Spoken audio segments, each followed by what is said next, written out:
хочу обратиться ко всем гражданам, особенно к молодым соотечественникам. Данный проект новой Конституции адресован прежде всего вам.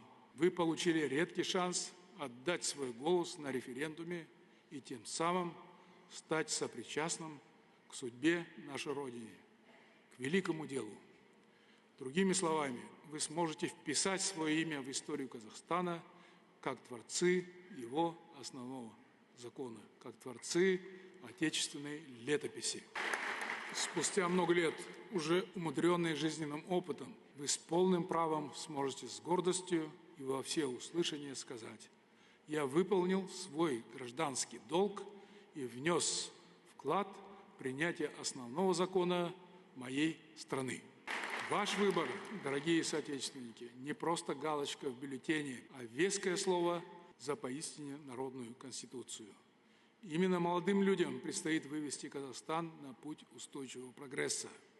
Именно вы уже в скором времени возьмете на себя миссию построения общества на основе единства, солидарности, трудолюбия, законопослушания, общества, в котором прочно утвердятся ценности образования, науки, культуры, светскости, общество, где тотальная цифровизация и искусственный интеллект станут неотъемлемой частью повседневной жизни. Ваши голоса – это акт ответственного, созидательного патриотизма, вашей гражданской зрелости и заботы о будущем страны.